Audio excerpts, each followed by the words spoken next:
šogad Jāzeps Dubkevičs svin savu 75 gadu jubileju.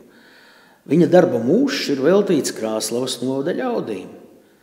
Pirmā darba pieredze kultūras jomā Jāzepam aizsākās dzimtā Andrupenes pagasta tautas namā.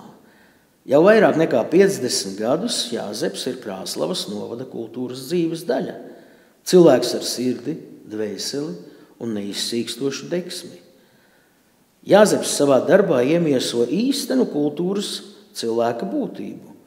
Nevien profesiju, bet arī dzīves sūtību un misiju, kas iedvesmo, vieno un bagātina sabiedrību.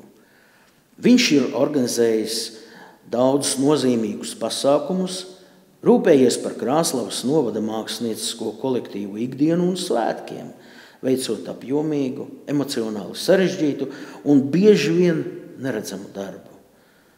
Kā kultūras metodiķis Jāzeps ir bijis kā tilts starp kultūras institūcijām, kopienām, politiķiem un sabiedrību, radot kopīgu valodu starp tautībām un tradīcijām, veicinot savstarpēju sapratni, cieņu un sadarbību.